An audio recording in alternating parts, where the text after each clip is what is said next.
you've been putting it off until you're fit, until you're ready. Like, stop putting it off. Just do it. Like, get involved in it, do it. It doesn't matter if you're ready or if you're not, because you're going to die someday. And I think, like, my wife and I talk about this all the time. I love living. I love waking up. I'm genuinely excited to wake up every day and go through the day. And so is my wife. And we want to maximize everything, because I don't want to die with, man, I really wish I would have done this, but I just never got around. Because at the end of the day, like, I mean, I'm 26 right now, but I don't know if I'm going to make it to 30 or if I'm going to make it to 90. Like, people just die. It just happens. Just like a good example, this past weekend, I don't know if you follow CrossFit at all. Lazar Jukic, like, when you look at that, he didn't plan on dying, waking up, going through the first event at the games and dying.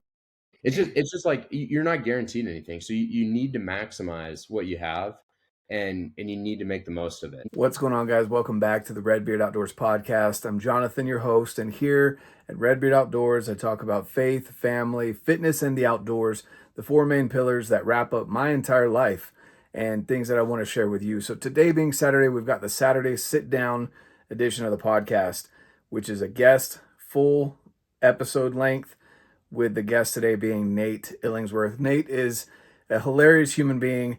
You've seen him as he's gone through social media and shared his fitness journey up to this point and continues to do so, along with archery, hunting, and all of his other passions that he has. He's got a great story, guys. I'm really excited to share that with you today. Before we get into that podcast, I do want to remind you, as we're coming up here on Black Friday, there's some amazing deals going on. And if you want first and exclusive opportunities on those deals, get in on the email list. I only send one email a week. Might be a couple more throughout this season as I get deal opportunities for you guys. I want to send them to you, but every other time of the year, it is once a week, just catching up, letting you know who's been on the podcast, what we have going on. So go get in on that email chain for first dibs on some of the most amazing deals possible. If you want to gift to someone else or gift to yourself, whatever it is. Also, for all of you out there that still have tags, good luck on those tags. I'm still out there chasing mule deer. Hopefully I'm tagging out today, but we'll see. That's always a hope, right? And then, of course, after that, we have whitetail in North Carolina with my good buddy out there. I'm really excited to go out there and spend some time with him and hunt whitetails, climbing trees. So all of that, guys, thank you so much for tuning in. If you like this video, like, subscribe. If you're listening to the podcast episode, follow along wherever it is and leave a review. It helps way more than you know. Thanks so much, guys. Now let's get into this podcast with Nate Illingsworth. What's going on, guys? Welcome back to the RedBeard Outdoors podcast. I'm Jonathan, your host, and today we've got an awesome guest for you. We've got Nate Illingsworth. Nate is someone who I've kind of followed his journey here for a little bit. He's kind of blown up on social media lately, just with how outspoken he is about his weight loss journey. He doesn't shy away from things. He even calls out the haters in the comments. And but on top of that, in reality, he's not just all about social media. He's actually going on this journey and enjoying the transformation. There's probably some times that it sucks, but he's going through a transformation and also running marathons and ultra marathons and things that we'll get into there as well. And you may not look at Nate and initially think he's a runner. And we're going to get into that as well, that you don't have to have that skinny twig-like body type to go and be an ultra marathon runner. So we're going to get into all of those things today. But first, for people that don't know who you are, Nate, who are you, man? Yeah, dude, I'm just like a normal guy in Idaho. My neighbors all, I think, hate me because I make weird videos of me like wearing no clothes and waving the American flag in my driveway. And I've sent 2 arrows through my back fence. There you go. No, dude, yeah, I'm just I like to work out. I've kind of found a love of fitness through my love of hunting and the outdoors. And yeah, man, I'm just kind of on a mission to change some things in my life and set my life on a different path than I was headed. Yeah, no, that's awesome, man. That's and that's really what I've enjoyed with I think when we first interacted, it was either on Instagram or you joined the Day One crew on Facebook, one of those two, or maybe even both. And this was a little while back. He asked me some archery questions and a couple of other things, and then And then you kind of, I don't know if you were in the middle of that journey or just getting started on that, but I mean, I've heard you on a couple other podcasts as well recently. You're on Dan's podcast with Elk Shape, which I really like that guy. He's a stud of an individual. Yeah, he's a good dude. And then of course calling out Cam Hanes, that was pretty funny as well. You've got a sense of humor that's different. Like it's rambunctious, but it also kind of just hits, makes you laugh. It doesn't come off as like cocky or anything like that maybe some other people might come off that way.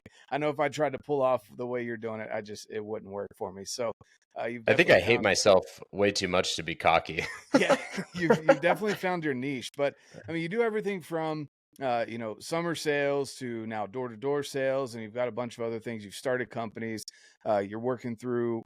You've got a whole bunch of things going on. And you mentioned having ADHD with your facial hair, but I don't think that's the only thing that it applies to. So let's get started with what's your journey with. We'll just start on the topic of I believe you served a mission, an LDS mission. Okay, yep. So let's kind of start there, and for people that don't know, I don't know how you don't know that I'm Mormon or LDS if you've been listening to the podcast, but I'm pretty outspoken about it. I don't shy away from talking about faith on the podcast, and so we're Christian. It's another denomination of Christianity. We follow Christ. Most young men are encouraged. Some may feel forced. I feel bad for those guys. That's not how I raised my kids, but we're encouraged to go on our missions. And what a mission is, when we speak of it in those terms, is you go for 18 months to 2 years to a different state, a different country, depending on what you end up doing. Sometimes you learn a new language. Like for me, I went to Mexico, never been to Mexico before. I was not fluent in Spanish, went down there, red hair, blue eyes, got burnt to a crisp. They probably thought you were Canelo. Yeah, exactly. Yeah, and that's where I learned about Canelo. And I actually have people I still have people that call me that. They'll message me, "Hey, Canelo, how's it going?" Oh, that's funny. And but anyway, that's what a mission is, guys. It's based on service. You serve the community that you're in. Obviously, you're preaching the word of Christ, but it's mainly, at least the times that I felt more comfortable and I enjoyed it the most was when I focused on serving people and not just trying to bring people to the church building. And so that's something that when we say mission, when we talk about the mission going forward, that's what a mission is for those who are LDS or Mormon. So you served a mission. Where did you end up going on your mission? I went to Louisville, Kentucky. Nice. That's awesome. Yep. How many times do you like baseball? No, which is funny because my wife and her entire family are obsessed with baseball. Yeah. And sports in general are not my thing, but especially baseball. That's awesome. Yeah, because I'd love to go to that the museum that they have there in Louisville, and people that watch baseball, about Louisville Sluggers and all. Yep. It's a very big thing in Louisville. That museum is sweet. I've been to the museum. It's really, really cool. But yeah, I mean, you don't have to be a baseball fan. It's just walking around looking at cool stuff. Yeah, that's true. Pieces of history, right? Pieces of history. So that's cool. So you served in Louisville, Kentucky. You're originally from where? So I'm from Baker City, Oregon. It's kind of a little map dot town out in Eastern Oregon. If you've ever driven to Portland through Idaho or anything, then on that 84 strip, it's just kind of one of those towns out in the middle of nowhere. It was a cool place to grow up. So small town. I knew everybody knew me. And so it was cool. When I went on my mission, it was the first, I don't know, it was it was really eye-opening for me because I was I don't know, you grow up in a small town. It's kind of you're in that little bubble and you see everything the same. So going on my mission was cool because it was I don't know, it really changed my perspective on a lot of things. I was able to interact with a completely different group of people than how I was used to interacting with. But I think the main thing that my mission gave me was the ability to just white knuckle and focus on a task and really really know what it meant to be all in on something. Because that was for me, I had so anyone that doesn't know, you get paired up with a random dude and you're with him for minimum 6 weeks. I had one guy that we hated each other and we lived together for 4.5 months. So you just never know who you're going to be with. But it's that a lot of my companions that I served with would get frustrated with me because I was so hey dude, if it's not 9 o'clock, I'm not opening the front door of our house. We're going to be standing out on the street, or we're going to knock on our neighbor's door for the 10th time. I was so hey, I'm going to put everything into this and get everything out of it. And there's a quote that when I went on my mission that I really liked, and it said, a missionary never rises or falls above the standards or in life above the standards at which he sets on his mission. And obviously, like a bunch of your listeners aren't going to be Mormon, but I think that applies to pretty much everything, because it's just the same as like how you do anything is how you do everything. So if you don't have that ability, or if you don't find that thing for you that's like, hey, I can go all in on this thing and have effort feel good, and like learn how it feels to get really super super dialed and super motivated and dedicated to something, then I don't know, I feel like you're just missing out on a lot. But that's really like what my mission did for me, was kind of give me that like skill set. Yeah, no, for sure. And, I always recommend people, even if you're not LDS, go to a different country and live for a couple months. Go to a different part of the country. Because for Yep. you, going from Oregon to Kentucky was probably like going to a different country. I mean, Yeah. coast to coast, that's what I love about the U.S. is there's so much diversity that you can move from state to state and get something completely different. There will be similarities, a common denominator of being an American citizen, but outside of that, there's so many different things in the culture, the Mhm. food, the people, the way they talk, how they Yep. live, the houses, the way the streets are set up. Like all the things are just, they're completely different. And Yeah. so, you don't even have to leave the country to be able to do that. Just move away from your comfort zone Yep. and Totally. go and go outside of your comfort zone.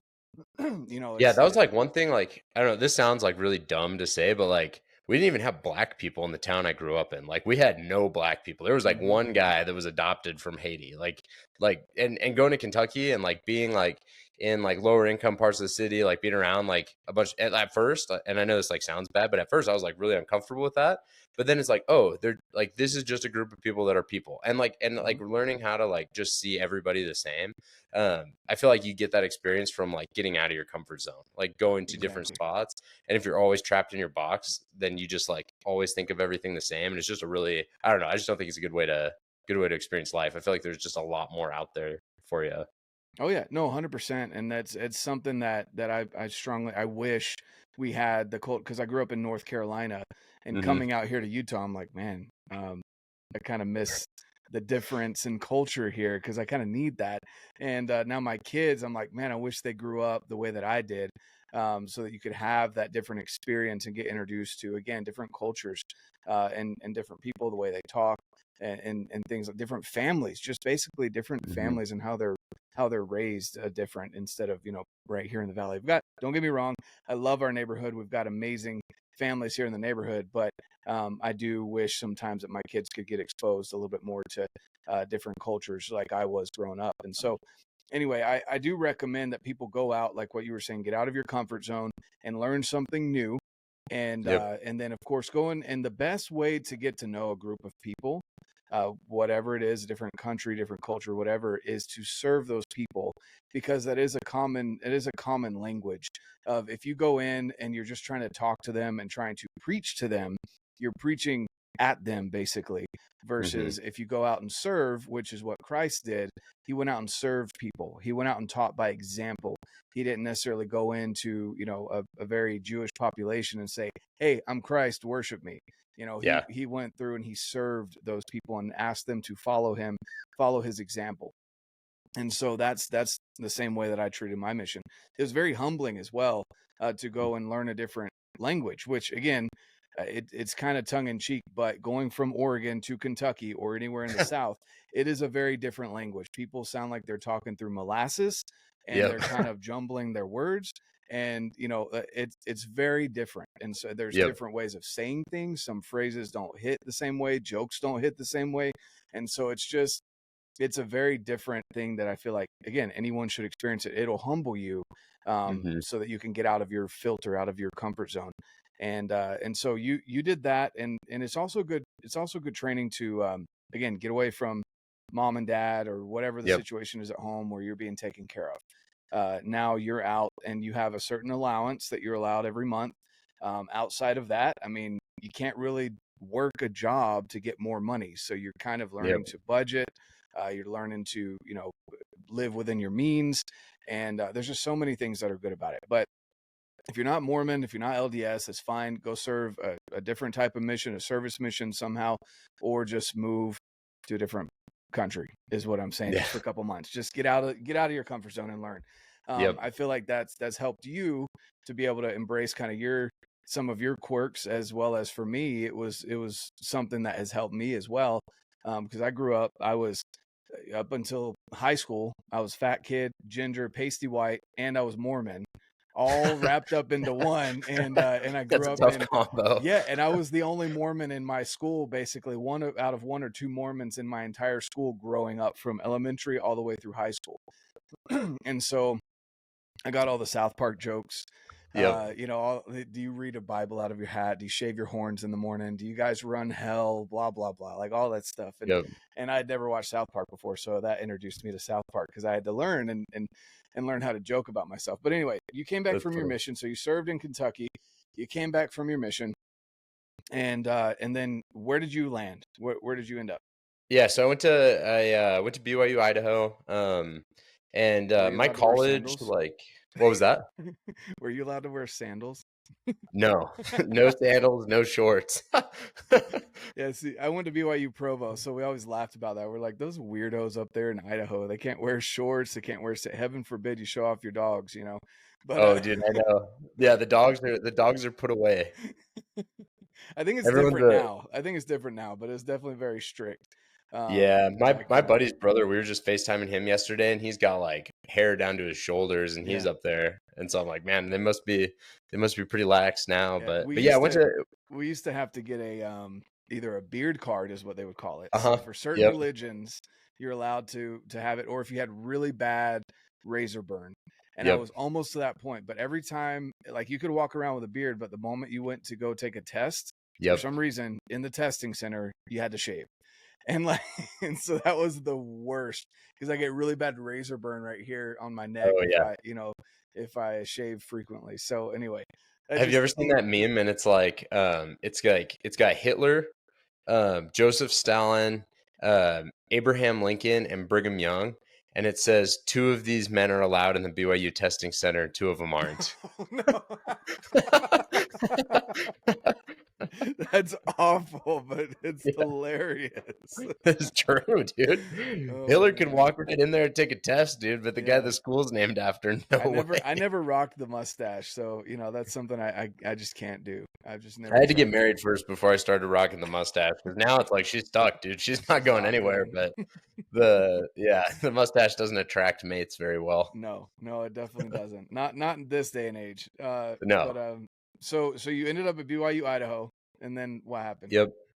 So my college experience was kind of like I don't know, it's pretty like typical for like what's going on inside my mind. Like I majored in nursing for a semester, and then I was like, dude, this is freaking dumb. Like I am not gonna keep doing this. So then I changed my major to history, and I did a history major so I went fall semester nursing, uh but it was like pre-nursing classes. I was taking like some science classes and stuff. But I sucked at school. Like when I found out college, like there's no like mandatory attendance, I was like, sick, dude, I am not going. So I remember my first semester, I thought so like when you logged onto this thing, it just had like a letter next to the class and they all said A+. And I was like, dude, I'm killing it right now. But then one of my buddies was like, dude, that's not your grade. That's just like a thing that's on the website. Like you have to click on the class. And I looked and I was like, dude, I'm failing every class that I'm in right now. And he was like, dude, you don't go to school. What do you freaking expect? What did you expect? That's hilarious. Like, yeah. So first year, I just kind of bounced around. And then I basically got recruited to go do summer sales out in Virginia, which knocking on doors, selling pest control. And it was in DC. And it was pretty funny. I remember like talking to this company, and they're really good at like selling you on this dream of summer sales. And so I remember talking to this company and they were telling me like, oh, dude, we own the market. Like it's going to be the best experience ever. So I recruited a bunch of my buddies and we went out there, and that first summer just absolutely got our teeth kicked in. It was just awful. None of us could sell like freaking anything. And I had like, it was just really, really tough. And so I remember after that summer, I was like, dang, dude, that sucked. And I had all these dreams. I wanted to make my thing was like I wanted to make 90 grand and buy a Ford Raptor and then I thought life was going to be made. Once I had the Raptor, I was like, dude, that's all you need in life is a Raptor. Now they're on like Gen 4 of the Raptor. Exactly. Yep. Yep. And then obviously that didn't happen. And I was like, dang, this sucks. You know what's funny? I just saw you drink that energy drink. I was talking to Kevin Toy last night. Do you know him? Yep. So I was chatting with Kevin, and I was like, he was telling me how he's trying to cut back on coffee. And I was like, well, dude, easiest way to do it is just become a Mormon, and then you start abusing energy drinks, but you will not touch a cup of coffee. And he was like, he was trying to wrap his mind around So true. that we can drink energy drinks, Diet but Coke, not coffee. Diet Coke in the Utah Valley is the Oh, crack yeah. for Mormon women. 100%. Yep. Like Yep. I will go to my grave. Like people will go and spend $15, maybe that's over exaggeration, but $10 on a fizz drink. Oh, yeah. Multiple times a Oh, day. yeah. For their Diet Coke. That's really all they get is Diet Coke with a little Yep. bit of flavoring in it. Yep. But yeah, anyway. Yeah. Yep. Yeah, I thought that was funny. But yeah, so that after that first summer, it was just like I was like, man, I want to figure this thing out, and I want to like learn how to have this skill, because I realized, like, kind of in the middle of that, I was like, dude, college is just not going to be for me. I'm not going to be able to finish college, let alone go get a real job. Like it's just not how I'm wired. So I went out summer number 2. I was able to go back to Kentucky and do sales there. And summer number 2 started off really, really good. And then like halfway through the summer, it just like the wheels kind of fell off, and then I stopped selling well. And so end of summer number 2, I'm like, dude, what the crap is going on? Like, why can't I figure this thing out? And then, so I started dating my wife during that time period too. We ended up getting engaged in December, and I'm still going to college. I was, I guess, a finance major. I'm still not taking college very seriously. I'm taking like 8 credits. I remember this teacher like pulled me aside one day, and he was like, dude, you're a loser. You need to drop out. You need to leave here. You're never gonna provide for a family. Why are you wasting your time at college? And yeah, so like summer, so summer, I've done 2 summers now at this point. I've just fallen on my face both times, and I'm getting married. So we got engaged in December, and my wife and I are getting married. And I remember this was a cool thing, but it was like March, and we were gonna get married in April. And I was like, you know what, I'm gonna do a 3rd summer. And to my wife's credit, she's like this with everything, but she was just like, okay, yeah, that makes sense. Let's do it. And now looking back, I'm like, dude, why would you not tell me to go get a real job? Like that is crazy that she just like put that trust in me. But I remember I was going to go down to Texas and start selling for summer number 3. And I was going to go early and then come back, and we were going to get married and then go back down. And we were walking around Walmart, and because she was like, hey, maybe you should go get some groceries, and then you're not eating out while you're driving down there. And I was like, oh yeah, because I'm like broke. I am like broke at this point. So I remember I'm walking around Walmart, and I'm like, I pull out my phone. I was like, wait a minute, how many miles is it to Texas? And how much does my car get? And then I'm like doing the math real quick, and I'm like, whoa, dude, I have enough for gas, but I don't have enough for food and gas. So I'm like walking around Walmart, and she's like, why don't you want like some bread or something? I was like, no, no, no, no, no, I'm good. I don't. And then she was like, can you afford groceries? And I was like, no, oh no, I can't. I can only buy gas. So then she was like, well, here, I mean, she was broke too. I mean, we are both in college. So she's like, I'll buy your groceries, get down there and just start selling, and then we'll figure it out. Like I didn't have like a return flight to get to my wedding. Like I didn't know how I was going to get back. So I just loaded up the car and I drove down, and I got down to Texas. I had $68 to my name. And I've got that screenshot saved because it's just something I always look back at, that was just kind of like one of those cool formative experiences for me. And I had the $68 and I just started selling. And while I was down there, it was my birthday. So I signed up for every like get a free burger on your birthday thing you could get. So I didn't have to buy food when I got there. So yeah, and I just like back against the wall, it finally clicked. And that summer I ended up being the top guy in my office that summer. And it all kind of came together, and it was awesome. So I came back, we got married. My wife came down and was with me that summer. And it was just cool that it finally clicked after 2 years of just falling on my face with it. And then that summer I realized, okay, now I have the results, I realized I can do this. Like, this is something I could do full time and not have to work for somebody else and take control of my schedule. So we went back to college. We went back to Idaho from Texas. We were in Idaho for like 2 months. And then finally I was like, Katie, I'm going to drop out of college and we're going to move to Texas and I'm just going to start knocking doors year round. And she was like, yeah, dude, whatever. So we dropped out. We moved down to Texas. She ended up finishing her degree, like just barely. So we're both stoked about that. So at least one of us has a degree, but mine is like, I don't even know. I wouldn't even know how to start. I didn't even tell anybody I dropped out or anything. I don't know what the actual process was. I just left. Yeah, that's pretty much it. You're just done. Okay. Yeah. I think you can formally withdraw or something, like if you have plans to come back later or whatever. But yeah, I mean, it's just and I unfortunately, just kind of on this side note tangent thing, I went through and I've got a couple of degrees, and but I don't ever talk about them because they don't matter to what, like, I don't walk around like, oh, I'm Jonathan McCormick, MBA. Like, Yeah. that's just not my thing. It's like the guy in the airplane. It's like, hey, we need a doctor. He raises his hand. I got a PhD in art. Like, it's like, it's like, I don't walk around. I don't do with titles unless it applies for like job application or something like that. And so, unless it's relevant. Right. And, but I will say that honestly, I don't know how many of my podcasts my wife listens to, probably not many, because I've said this a couple times and she hasn't gotten on to me for it. So either she's holding it in or she's not listening, but one of the two.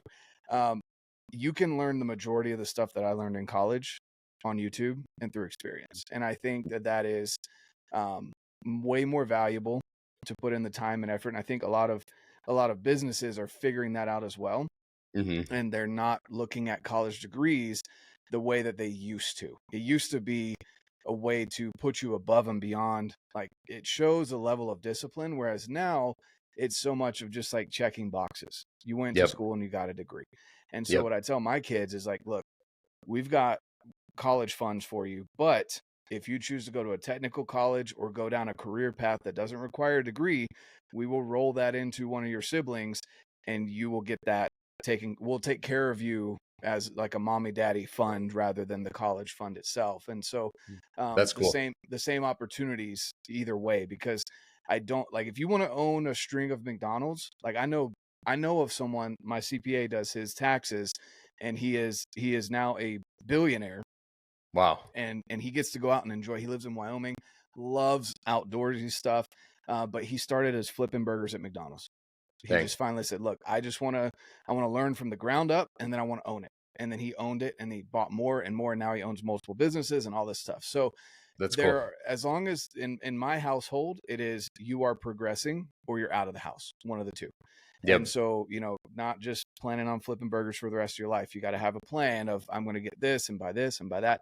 But either way, with college, my wife has a high school diploma and she really wants her CPA and she's so close to getting that. But she keeps saying every time she gets a promotion at this job, she's like, man, I would never think that me with my high school diploma would be making this much money. And I'm like, that's cool. I don't think there's a problem with that at all. I actually appreciate that because you've worked it, more than the person coming out with that degree out of school. Your years of experience mean so much more than what was taught on a whiteboard, Totally. So that's my tangent there for people out there listening. Like, if you're stressing about going to college, if you don't know, then don't waste the money. College has become a business. I got so pissed off about the University of Utah once they hit the Pac-12. And I was there and my tuition went up. I'm like, why am I paying for all these new buildings that I'm never going to step foot in? It's so frustrating. And I'm taking classes, like, I think one of my classes was gender studies or something. There was some psychology class that I had to, maybe it wasn't gender studies, but it was like some psychology class that didn't make sense. Oh no, there was a gender studies major in the class. I remember that. I remember we went around and introduced our majors and I'm like, you're proud of that major? Can Who's you for your degree? Can you have them on the show and ask them how many genders there are? No, I know, right? But like, that was a very interesting psychology class for sure, because we had like the cowboys over here and then you had that, like, it was just a very, very interesting class. But anyway, I realized that college has very much become a business. It's very Yep. frustrating. I don't think I used hardly any books in my years through college. And a lot of my coolest professors, they were like, hey guys, you can make me some money and buy the book, or I believe, like, they would say it because there was some like disclosure they had to do, whatever, but they're like, I believe there's a PDF floating around of the book. Make sure you email. So like they would give so-and-so's email out, and they were like, hey, there might be a PDF available that is for free. Just saying. Like, and I was like, dude, you're the coolest professor. Cause like, but anyway, all of that's my tangent about college. I have degrees.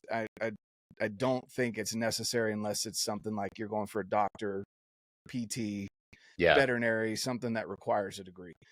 Yeah, that's what I think too. Like, as we start having kids, I'm like pretty anti like establishment, like just kind of by nature. But I think I'll really encourage our kids, like, dude, unless you're like, hey, I'm gonna be a lawyer, hey, I'm gonna be I'm gonna be a doctor, I'm gonna be something where you need that. Like, don't do it. There's so many better paths, and I don't know. And unless they're like, if you're okay with dealing with people's shit, literally, plumbers make a lot of money. Oh, if you dude, can deal plumbers with are killing the apprenticeship and everything, Yep. like once you get through those couple years and you start owning your own business, that's a necessity. Like, that's not going away from AI. That's not going away from any of the other things that could possibly come up in the future. You're literally dealing with people's shit on a regular basis, and you'll get paid well for it because they're going to want that taken care of. Dude, same thing with like, I know like there's like electricians, like the average electrician in Austin, Texas was making like 250 last year, like, or median electrician. Like, they're killing it. Like all those trades, they're absolutely killing it. Yeah, 100%. And being anti-establishment in a way, I always laugh because I do sales for my 9 to 5. I call it my 9 to 5. It's really not, but I hate when I get my commission checks because so much of it's taken out from Papa Biden or whoever you want to say, whoever's in office at the time. And I always make it a point, like when my wife and I are talking about budget and stuff, I'm like, yeah, she's like, well, is that pre or post tax? I was like, well, that's post the grummy government's hands going in my pocket. But I always make it a point to say that. But in reality, like, if you're looking to like, I love having a business and a good CPA because it allows me to pursue a passion and then also use. Anyway, there's a whole bunch of stuff. I recommend people go and check that out if you're looking to, if you're in sales or something like that, you're looking to save on taxes, and you're trying to pursue a passion of some sort. Get a good CPA, get some recommendations. Owning your own business is something that is definitely worth looking into if you have any kind of entrepreneur spirit whatsoever. So I agree 100%. Yeah. So with that, we've gone off on a tangent there. I would love to keep going down that rabbit hole, but we're gonna go back to your story of leaving college, just leaving it and being like, peace out. And I love the fact that that your wife was so supportive. That is absolutely key for people out there that want to be successful. Yeah. Men and women separately can be successful. It's very possible. There's many examples of it. But if you want to magnify your success or exponentially grow, not just grow, plus, but exponentially grow, you need to have a supportive spouse. And also, in return, be a supportive spouse. Don't just take, right? You got to fill the bucket. You got to give back. And that's something that I've noticed, that when my wife and I are kind of feeling a little distant, almost like roommates sometimes, when you've got kids, that happens. When you're trying to juggle so many schedules, you're taking care of your own stuff, she's got her stuff, blah, blah, blah. We don't stall out, but we slow down in the progress that we're making in our goals. And then when we get back on the same page and whatever apologies need to be said or whatever needs to happen, we get back on the same page. It's crazy. I don't know what it is, what energy's out there in the universe that agrees with that, but it works, whether it's financial goals, whether it's hunting goals. Like, I'm never out there saying my wife let me come on this hunt. Screw that. She doesn't let me. I'm a freaking adult. Now I can deal with the consequences later if I go when I wasn't, when I didn't need to go. But we're always on the same page with that. And guess what? I get to go on more hunts and more adventures if I fill my wife's bucket and provide the opportunity for her to do the same. So all of those things are super important. So your wife being supportive, now she's got her degree. So obviously you've put time and money back into her success, you guys are giving back and forth. What are you guys currently doing? Did she just graduate? She like graduates, I guess it's in 3 weeks. Like she's doing an internship right now, just like to kind of check the box, and then she'll get her degree in 3 weeks. So yeah, so like right now, right now it's just been like crazy busy. So she is managing a sports complex here in Nampa, and kind of trying to help get it back up, and just kind of make them more money. So she's doing like event planning. She's actually running the entire thing. Like she's kind of humble about it, but she's like, she runs the front desk, and she also does their entire bookkeeping, payroll. She contracts like anything that they need done. She plans and coordinates all the events. So she's basically doing everything to keep this thing going. So she's having fun with that. And then I just started a new business this summer. We started our own pest control up here in Boise. So that's been fun. And then we also have a fiber internet dealership in the background that now that the summer's kind of winding down, I'm not knocking doors as much for pest control. Now we're kind of transitioning to building back up our fiber internet thing. So cool. Yeah, I'm a little bit all over the place right now. Yeah, no, that's definitely a lot more ADHD than what I've got going on. I don't know if I'd be able to juggle all that. But again, it's you and your wife, and when you decide to have kids, who knows if that'll change, right? I know I could not juggle all of those things and have the kids, at least have kids that I was active in their life. Yeah. But that's awesome. So what's the name of your pest control company? We're like, I don't know, it's in the process of changing. It's right now it's Grassroots Pest and Lawn.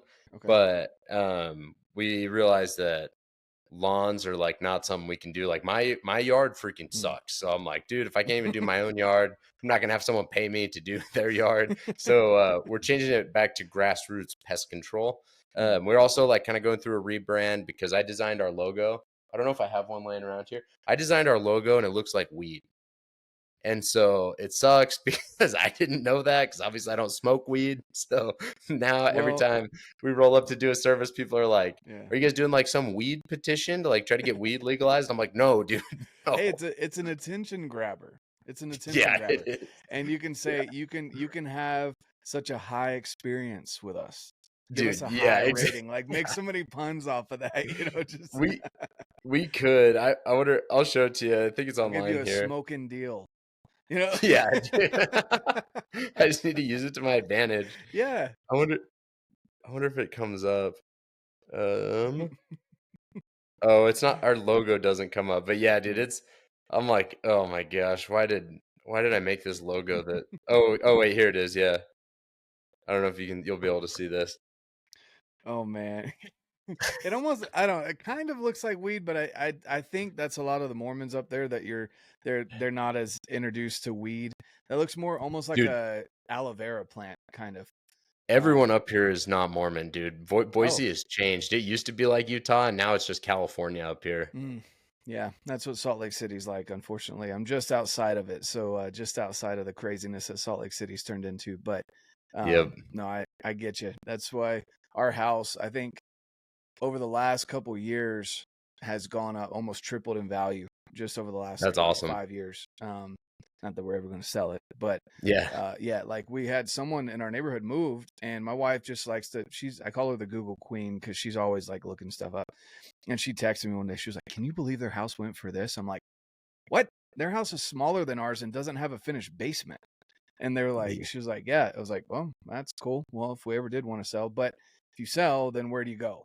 Exactly, looking at building a house, and it's like, I don't know. And yeah, eventually, one day, when I keep telling my kids, I'm like, when you guys are all moved out, that's when I'm building my house, because you guys destroy this house. So I bet.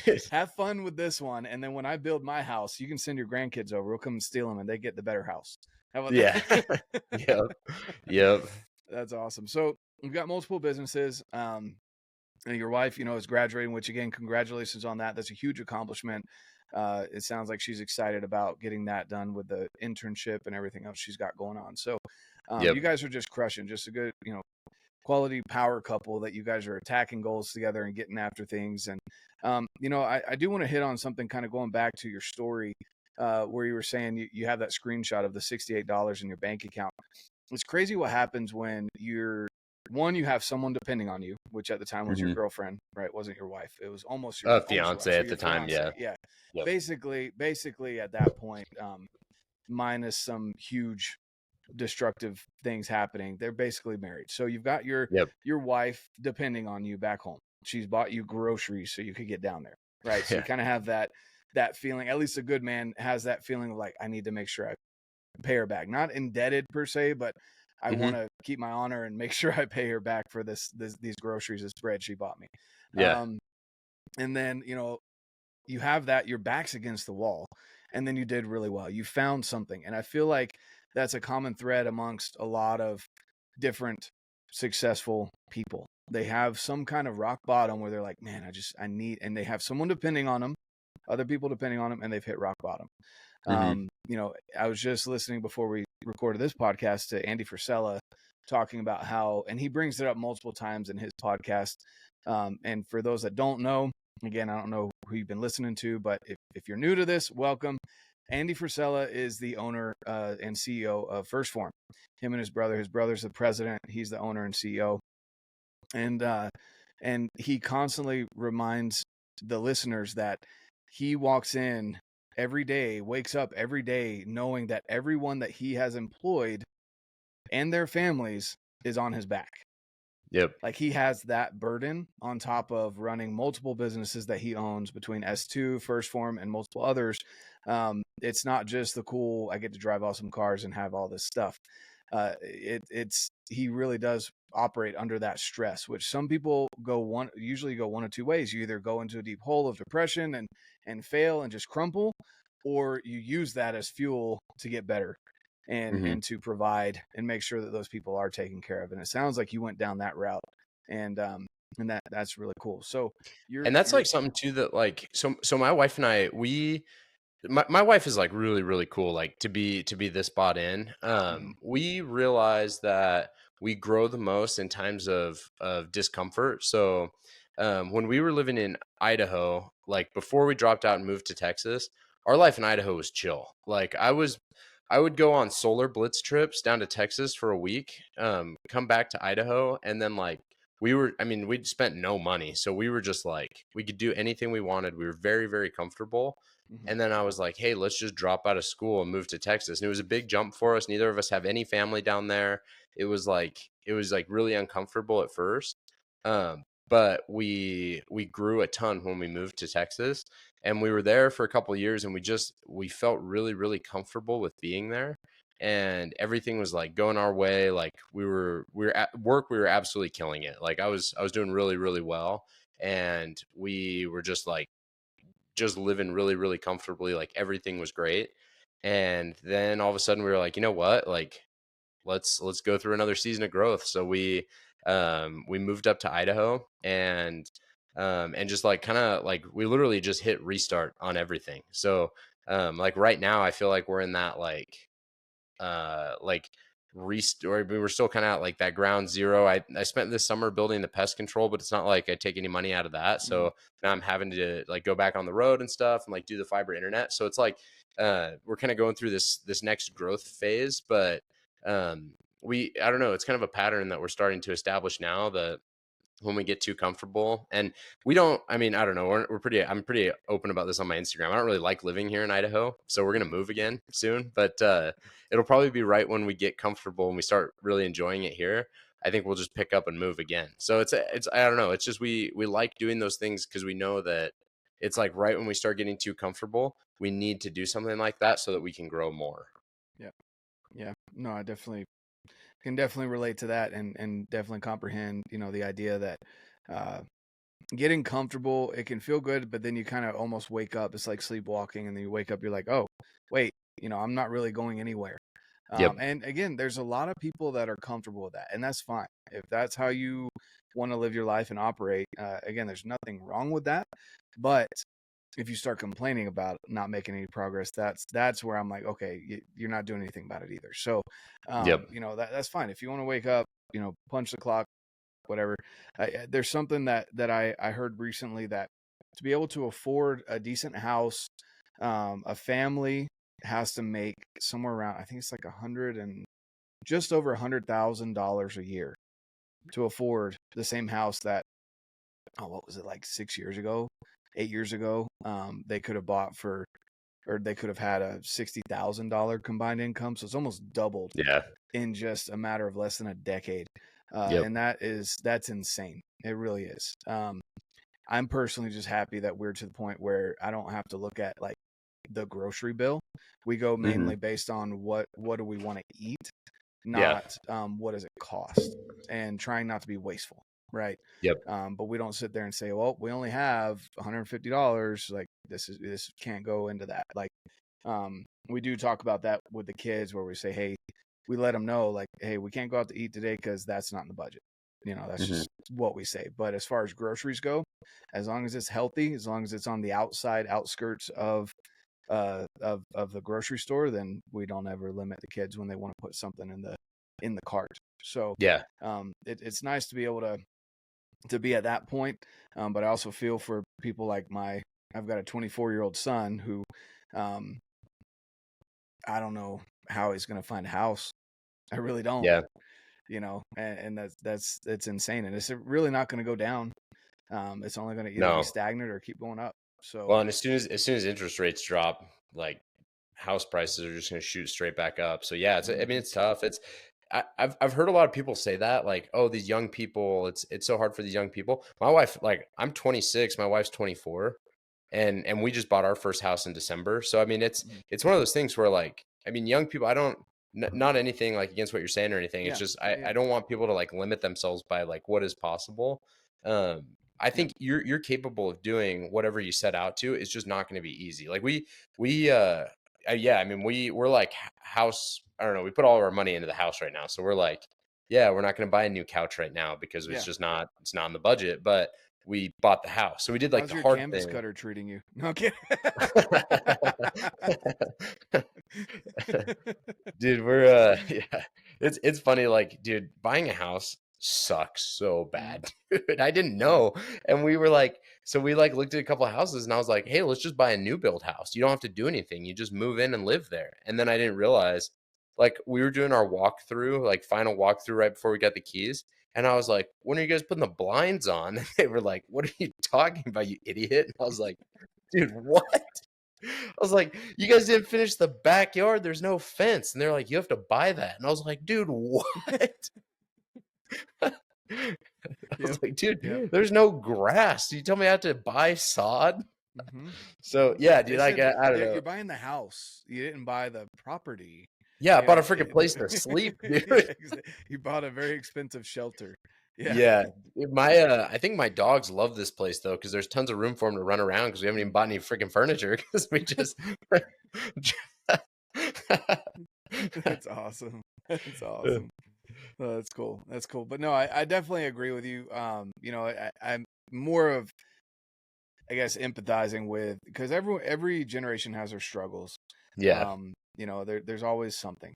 And I feel bad for like my daughter, for example. She graduated the year of COVID, and so she didn't get to walk the stage.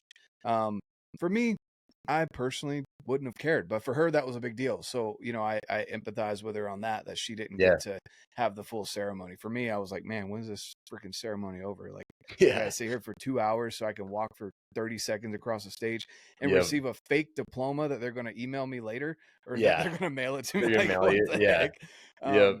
I almost didn't walk for my MBA. My wife was more like, she was like, no, you have to, like, we put enough money and time into this, you are doing this. So I was like, okay, that's funny. fine. Like, I'll do it for you, babe, but I don't want to do this. That's just kind of, but so I empathize for that. My daughter, she's 21. She just moved back because she was like, man, it is expensive to live. She was renting a room in this house with like 4 other girls. It was like $1,000 or $1,200 a month. And she was like, all I do is sleep. Yeah, for a room in a house. And she got the kitchen and stuff, right? Access to the kitchen and bathroom, but she's still sharing a bathroom with like 2 other girls. And she was like, it doesn't make sense. She was like, I could be putting this money away, which she's our fiscally responsible one. So she has been, but like, again, she's trying to get her pharmacy degree. And she's like, I'm paying for school. I'm working 2 jobs. I'm paying $1,200 a month for a bed. Yep. Like, that's really Yeah, all I she's do is go probably never home and there. sleep and wake up and go. Yeah, exactly. So she's like, Yep. yeah, I need to get out of this. So it's hard, not impossible, but it's definitely difficult. So I empathize with people out there looking for getting into their first house, or like you said, you know, you put all your money into your house and now you're like, all right, it's kind of nice to have AC, but we like to have furniture, so we got to work on that now. You know, Yeah. we'd like to have blinds, so you know, people aren't seeing even more than what I put on social media. No, Dude, there was a minute where we were like, it was like right between, I was traveling a bunch, so we hadn't put up our blinds yet. And my neighbor, I was like, man, dude, I just hope you guys aren't seeing us naked. And he was like, you know what, man? I walk outside naked every day. And I don't care if anybody sees me. I go get my hot tub naked every single day. yeah. And if people are going to see me, then they deserve to see it if they're looking. And I was like, whoa, dude, now I feel uncomfortable. I was kind of joking, and you took that a whole nother way. Yeah, so we put the blinds up right after that. Yeah, you're like, yeah, I didn't realize we're joining a nudist colony here. Yeah. But he's probably thinking you're the new dealer moving in with your symbol on your truck. Okay. Yeah, dude, maybe he actually does smoke quite a bit of weed. Yeah, there you go. So now, I mean, you guys you've got a couple businesses, your wife's graduating, and you've taken off on social media because you're very outspoken, and you share a lot of information about your transformation that you're going through. So how many pounds down are you right now? 70, basically 75, like 74. So you're down basically a 10-year-old child. Yep. Yeah. Yep. So yeah, 10 to 12-year-old child right there. That's insane. And that's awesome, and congratulations. I don't envy Thanks. your running. You run plenty from me as well. I don't like running. But you know what, I guess what sparked the idea that you needed to make this change? Yeah, so I was living in Texas, and dude, I was so like, it's funny because like I've always lifted, like I've always been into lifting. And I've been yeah, but I've never been like athletic or like really intentional. There was a little bit where like before it was cool, I got into like a little bit of powerlifting, but I was never like I just got like strong. I didn't really know what I was doing. Like I could do a seated strict press with 225, which I felt really good about. I was benching like 315 for reps, and my legs, I've always had pretty weak legs, so I was not squatting that much. I think I was squatting like 325 and then deadlifting like 400. But yeah, anyway, I was living in Texas, and I was going to the gym every day, but I just got super fat. Like I was 300 pounds in Texas, but it was like, it's funny because it like people think like, oh, you go to the gym, you're active, you're good. You cannot outtrain a bad diet. And I also think that if you're not intentional with your training, all you're doing is wasting your time. And so like I would literally go to Buc-ee's gas station every day, grab like 2 oatmeal cream pies and a sandwich, and eat that every day. Because my work schedule, I would leave my house around noon or 11 a.m. or noon, and I wouldn't get back until like 1 a.m. most nights. And so I was picking up like, I'll just grab a sandwich at Subway, or I'll just grab like some Raisin Canes or whatever it was. And I was just like eating a ton of gas station crap and just got super fat. And then I remember I saw I started seeing Dan's stuff on YouTube, and I was watching him do all this backcountry elk hunting, and I was like, dude, this is cool. Like I grew up hunting, but the way I hunted when we were growing up is you drive out to an alfalfa field, there'd be a group of deer, you see the buck, and you're like, okay, well, I'm going to shoot that one. You shoot it, and you just drive up and throw it in the truck and drive home. Like we never really like put in miles or hiked, you can't shoot it really from the truck, you're not hunting. Yeah. Exactly. The last elk I killed, I was like, it was in a field. I literally was like in the truck, shot this thing, got out of the truck because I missed, shot it again, and then like went up to it. Like, so yeah, dude, like, 101. Exactly. Yeah. Like I probably shouldn't say that on anyway, but, I was off the road. Yeah. He was, yeah. I actually did not shoot across a roadway. So I think that is legal, and it was a private road. So I think everything I did was legal. But anyway, yeah, just like that stupid redneck stuff. And I was seeing all of his stuff. So I was like, dude, I'm going to go hunting. So I hopped online knowing nothing about archery elk hunting. I hopped online and I typed in state with the most elk.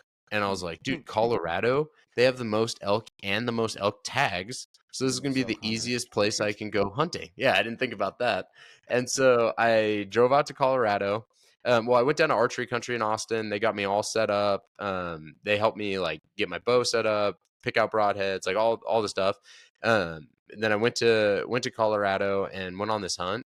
And I was there for like a week and a half or 2 weeks, and we hunted. It was brutal. Like I was 300 pounds, so doing anything, and especially at elevation, it was like I was working for everything. And it was funny because I took my brother-in-law, he was a D1, he was playing for Utah baseball, and he came out there with me, and he was like, dude, this is like brutal. But it's like I was like trying to keep up with him, I felt like, because he's like just super athletic and stuff. But that was like a big wake-up call. I got home from that, and obviously I didn't kill anything. I mean, I was an idiot. Like I didn't even see an elk on public land.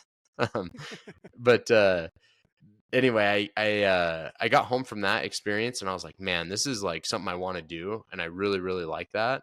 But I understand I'm gonna have to make some lifestyle changes if I want to do this. And then we went on this family trip to Hawaii with my wife's family right after that. And I remember I was like looking at pictures of me on the beach at Hawaii, and I'm like, dude, holy crap! Like I'm wearing a 2XL shirt, and it's like I should have sized up to a 3X. Like this is really bad, and I'm not feeling good. My wife deserves better. When we start having kids, our kids are going to deserve better. So I came back, and then that was like right when like that Chub challenge that Elk Shape does every year. Right when he launched that, and I just was like, okay, well, I'm going to do this Chub challenge. I did that, and that kind of helped me get the ball rolling because I started getting some results. And then I just kind of kept that momentum going into, that was 2023 or was 2022 into 2023.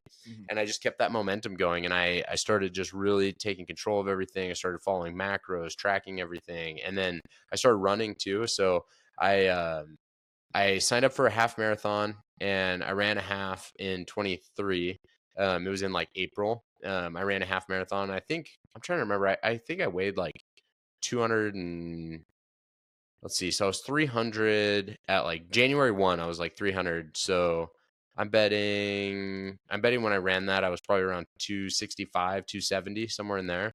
I ran this half marathon, and it was cool. Like it was just something that like I signed up for something, I trained for it, and I did it, and it was cool. And then I just kind of kept going, kept working out. That whole year, went hunting again, shot a deer, did not shoot an elk. But yeah, I just like kind of kept with it. And then I we moved to Idaho, and we were kind of in between. Moving up here was like a big process for us. We moved up, we closed our lease in Texas, loaded up all of our stuff in a U-Haul, and then on the drive up found out we couldn't move into our house until like a month after we were supposed to. So we literally lived in an Airbnb for a month, and it was like awful with our two dogs and stuff. It was just, I don't know. We were just like, it was stressful. And I remember I went to church one Sunday, and I was talking to this guy there, and he was like, yeah, me and all my buddies are running this ultra marathon in March, and you should do it with us. And I was like, I don't know, dude. Like in the back of my mind, an ultra is something that I've always wanted to do. I remember like growing up, like I've been a huge Cam Hanes fan since like 2015, 2014. So you just confirmed that you're not just ADHD, you're also a bit insane. That's okay. Yeah. Yeah. Okay. If that's what's on the back of your mind, like I just really need to run an ultra marathon. You got a little bit of a screw loose. I'll just say that. Like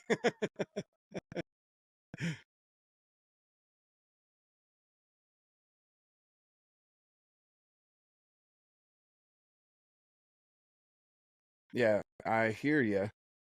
Let's see. My video just, is it good now? Sorry. Yeah, you're good. What happened? You're good. Yeah, so that's just like always been something. Nick Bear and Cam Hanes are just like two people I've always looked up to, and I've always been in the back of my mind, I'm gonna run an ultra someday, but I'm gonna do it when I'm fit. And so I was like right around 250 pounds at the starting of this year, and I was like um, I was like, okay, dude, like you know what? I like looked at my wife, and she was like, you can't do an ultra right now, and I was like, no, I'm gonna do it. Like I'm gonna sign up for this thing, and I'm gonna do it. And so I signed up, like basically gave myself 3 months to train for it. And it's funny, I actually gained weight during that ultra prep because of the running volume I was doing. I was fueling that running volume. and I gained about 10 pounds during that ultra prep. So I went up to Wow. 260s. I ran that ultra at 260, and I bet that hurt. oh, dude, it hurt super, super bad. Like, but I did it, and that was the crazy thing to me is I remember I got pretty emotional at the starting line, and I don't really get emotional that often, but I was just sitting there, and like right when they said go and we started running, it just like flooded me. Like I've never been athletic. Like I grew up, I was the fat kid growing up. I never ever thought that I was gonna run like an ultra marathon, especially like on trails and stuff. And just like I didn't look like anybody else there. It's funny, like if you run like a half marathon or a marathon, there's gonna be tons of fat people there. Like I don't know, fat people love like I don't know. It's just like a thing. Like or if you go to a freaking 5K, like every other person is huge. But if you go to an ultra, no one's fat, dude. Like you like I am always the fattest person at the ultra. But so I did this thing and like I just couldn't believe that I finished it. And it was fun. It was a whole adventure in and of itself. I didn't prepare well enough. There was a lot of things that I learned going into it, but I did it and I remember immediately after I was like I was pretty upset. It was funny. My wife was like expecting me to be all happy and stuff that I had to accomplish it, but I was just kind of pissed. I was like, dude, I'm in so much pain. I don't want to talk. I just want to go get food and go to bed. But then after like a little bit and it set in, I was like, dude, I'm gonna do another. So I signed up for another one, which was in July. It was July 25th, and this other one was like way more intense. It was double the amount of climbing of my first one. I wasn't running it with anybody. I was supposed to run it with a couple buddies, and then everybody canceled before. No one wanted to commit to the training, but and I was a little bit more nervous about my second one because I said, you know what, I'm not going to focus on training for it. I'm going to focus on losing weight. Yeah. And so I lost 30 pounds going into my second ultra marathon. So I ran that one at 230, and I recovered so much faster from that one and bounced back so much better and stronger. I ran it on a Saturday, and then I literally hit squats. I was doing front squats on Monday. So it was just like that like losing weight going into that second ultra helped me a ton. But then it's also like fueled me like I have, so I don't know. I'm like, I love that process of setting goals, committing to it. And it's helped me stay accountable for my weight loss too, because it's not, I don't know. I think especially when people have like long-term weight loss, it's a lot different than if someone's like cutting for a bodybuilding show. And all of the information online is about you're just cutting for a bodybuilding show. So it's like a 16-week cut and you're doing all this stuff. But I think like extended weight loss where you've got 50, 75, 100 pounds to lose, it's a lot different. And for me, one of the biggest things that's helped me stay consistent with it is having training goals that support that my weight loss goals support my training goals. So it keeps you accountable for an entirely different thing. So my next ultra that I've got on the calendar, it's October 19th. It's going to be a 50 miler. It's not like an actual race. It's just me and my buddy are going to go do it. So it's going to be completely self-supported. But that race, I'm my big focus now is to lose 30 pounds between now and then, so that I'm 200 pounds when I run that one. So I've got 26 more pounds to lose, and then yeah, I think that the lighter you are, and I don't know, Dan Staten always talks about it too, that you should have like a reason for every pound on your body, and I think people are shocked. Like right now I'm 226, and it's funny, people look at me and they're like, dude, you're looking so good. You're looking so good compared to the 300 pounds. But it's crazy how much fat you have on your body that you don't need. Like I'm still like, I'm 226 pounds right now, and I still am like pretty fat. Like if you like look at me, you're like, oh, okay, yeah, like he's got quite a bit of fat still he needs to get rid of. So yeah, I don't know what like the end goal with it is. But I'm excited to just kind of keep pushing myself and keep seeing where it goes. I love it. That's awesome. Yeah. And I would agree with that. You know, if you put your mind to something, it's possible. It may not be fun and it's going to hurt if you run an ultra marathon at 260 and you're not a 7-foot giant.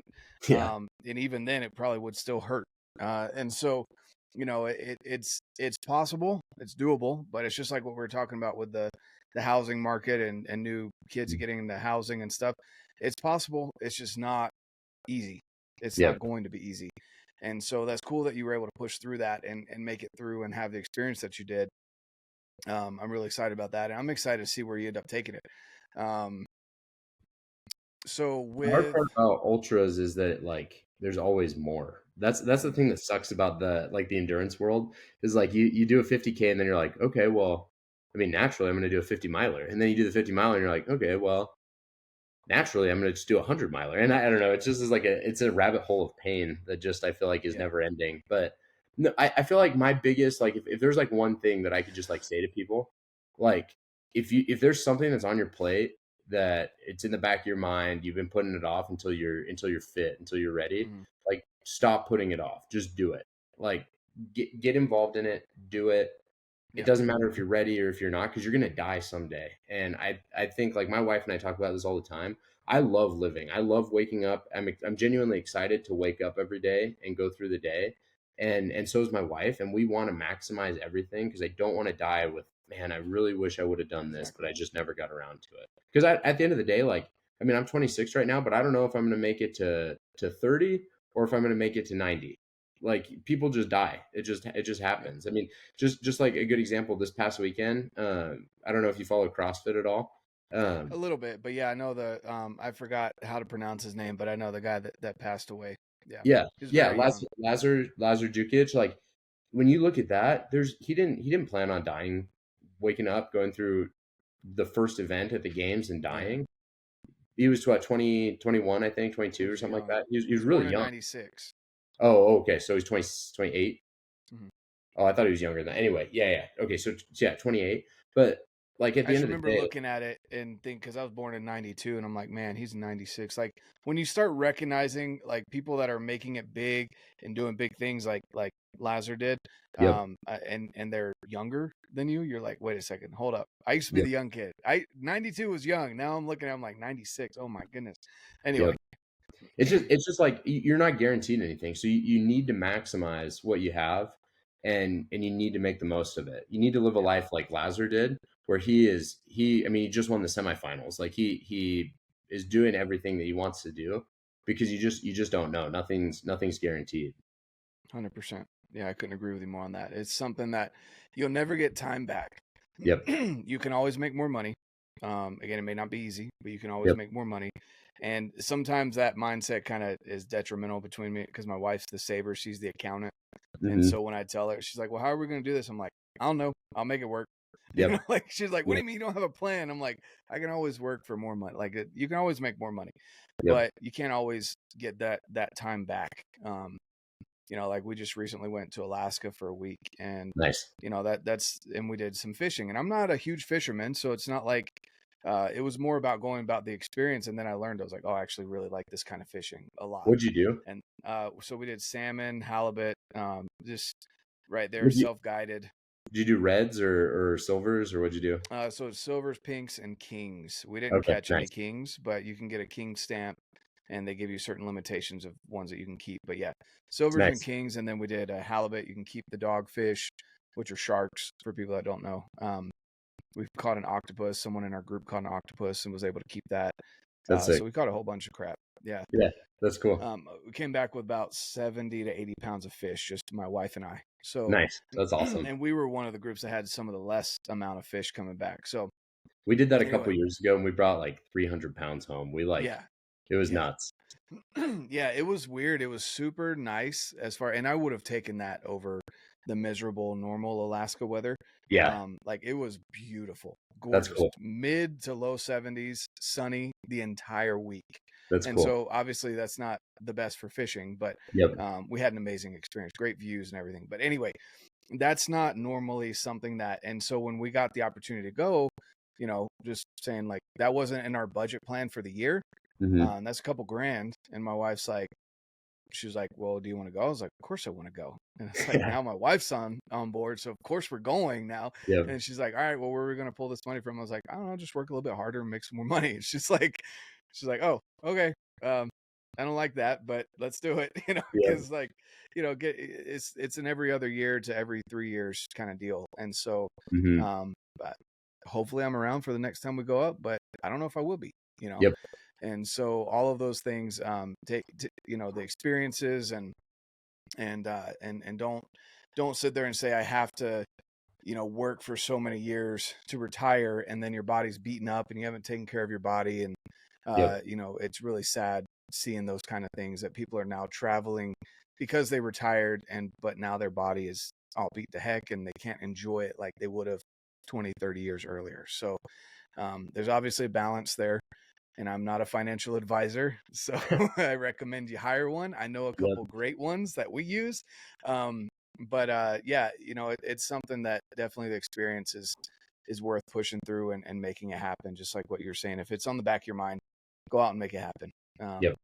And there's other things too that, I was watching a video. A guy he went on an elk hunt. I think he said he was in his mid 60s or in his 70s, something like that. And he was like, it's not really a once in a lifetime tag, but for me, this is a once in a lifetime hunt. I will never, like, by the time I draw again, I will be too old for this. And so, like, that's something that I want to have as many hunting and trips experiences as I can before I get to that age where I'm like, well, next time I do this, I won't be able to. Like, so yeah, go run that ultra marathon. You guys can go run for me. I'm not I'm not doing any ultra marathons anytime soon. But I know that's huge, man. I definitely appreciate your perspective on that, Nate. And you're doing a lot of awesome things, sharing your experience, being open, making light of and joking and laughing at yourself. I can relate to that too. Growing up, again, I could have gone down a really dark hole of shame and being picked on, but instead I leaned into it and made a lot of friends that way, and have learned to be able to laugh at myself because I know I'm the odd duck out, not now that I'm in Utah, but but at the time, and it's definitely helped me become stronger. And I feel like I can see your progress, not just with your physical, but you're definitely bringing light to people and helping them out in their own journeys as well. So that's really good to see. If people want to follow along with your journey, where can they find you at? So I'm Nate _ Illingsworth on Instagram. I have a YouTube account that I'm like about to start. I filmed my first YouTube video and I'm gonna post it. It's not very good, but it's a little rough around it.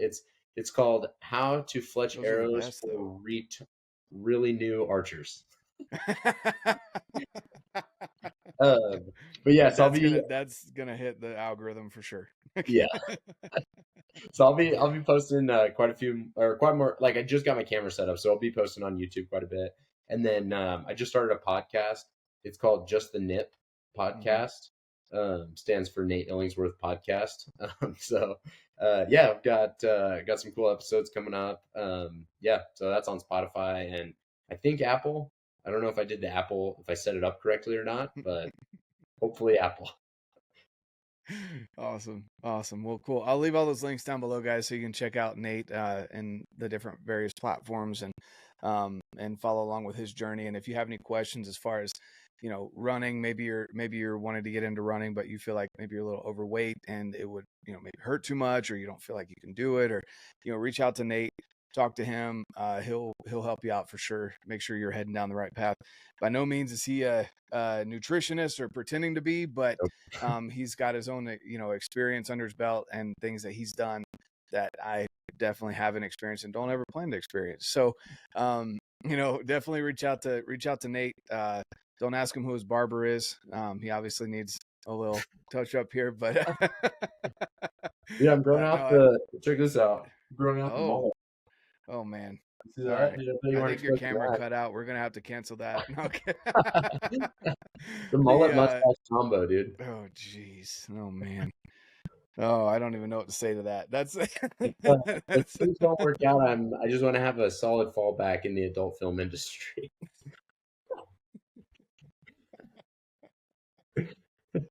Oh my god. He's just gonna start like trimming it shorter and shorter and shorter until dude, I'm gonna text you a picture after this podcast. Oh no. Where one time I accidentally had my hair down and I looked identical to Adolf Hitler. Swooped over. Nice. Way to go. No training shoulders. No, you're not allowed to train shoulders, man. No dumbbell raises, because if you raise that right arm, like awesome. All right, well, guys, go check out Nate's stuff. Again, I'll leave a link to find Nate down below. Nate, I appreciate you coming on the podcast and sharing a little bit more in depth about your story, and for those that have stuck around to this point, appreciate you so much. Definitely go and check out all the different platforms from YouTube to Spotify, Apple Podcasts. Subscribe, leave a review, follow. And with that being said, get out, live your life, and love it. All right, guys. Hope you enjoyed that conversation with Nate. He's an awesome individual, sharing his fitness journey, everything else along with that, such as his hate mail that he gets or his hate comments, and responding to them and sharing that and getting a good laugh, along with some real good information that he puts out there. So go check out Nate. I'll leave his link down below where you can find him. Also, guys, if you want those exclusive deals and new offers, go get in on the email list. Every other time of year, I send one email a week. This time of year, I may send a couple just so that you can get in on the best deals possible with the companies that I work with, so that I can provide you the best opportunities to get the gear that you want, or maybe a loved one. I send out different opportunities for that. So go and check that out, guys. Join us over at First Phorm Outdoors Facebook group as well. We've got the November Knockdown Challenge going on right now. You can still join. So if you're listening to this in November, definitely go check it out. It's so much fun. Get the family involved, your friends, have a blast. Outside of that, guys, thank you so much for tuning in. Subscribe to the channel, and of course, get out, live your life, and love it.